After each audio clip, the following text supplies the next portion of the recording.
السلام عليكم ورحمة الله وبركاته. أهلا بكم متابعينا الكرام. جدول مباريات المنتخب المغربي في بطولة كأس أفريقيا 2025. وقبل ما نتعرف على المواعيد والقنوات الناقلة، ما تنساش تدعمنا بلايك والاشتراك في القناة ليصلك كل جديد. الجولة الأولى الأحد 21/12/2025.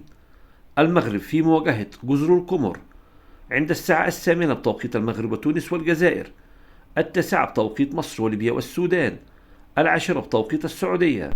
الجولة الثانية الجمعة 26/12/2025. المغرب في مواجهة مالي عند الساعة 1 بتوقيت المغرب وتونس والجزائر، 2 بتوقيت مصر وليبيا والسودان، 3 بتوقيت السعودية. الجولة الثالثة الاثنين 29/12/2025.